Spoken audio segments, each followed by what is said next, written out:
They just really got his head in the game, and Mark really put his guts on the line to give us the second best season of Invincible since the first. So ranking all the episodes from season 4 of Invincible.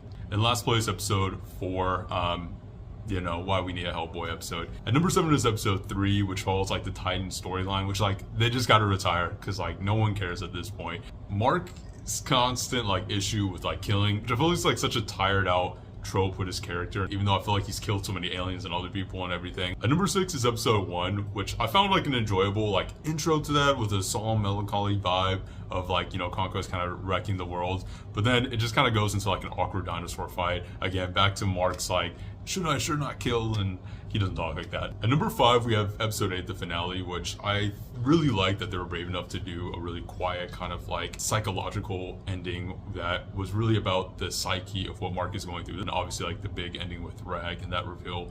At number 4 is episode 6, where like Oliver has some dad time, talks about his feelings for crustaceans. It's like a really good slow episode where we can actually see the bonding of like some of the best characters in the show, and then also still ends with like a great action scene on Themyscira. At number 3, I have episode 2, which is the flashback of Nolan explaining like when the virus first hit Ultram. Like this is some of the best imagery, some of the best storytelling. I feel like the story is really interesting when we just focus on the Viltrumites, even though there was some clunky action in this episode. The Nolan Allen dynamic cannot be beaten. At number 2, we have episode 7, which for a lot of people was kind of like the big fighting action finale. Destroying Viltrum was an amazing scene, and honestly it was better than even in the comic. I think the fight leading up to the actual destruction is kind of clunky. There's a lot of like awkward animation. I think power scaling is always going to get in a way that's like annoying from a narrative perspective. It's still pretty bombastic, has a big reveal, has the end of Thetis. There's just a lot of plot moments, a lot of action heavy stuff that happens in this, so it's a great culmination for an finale.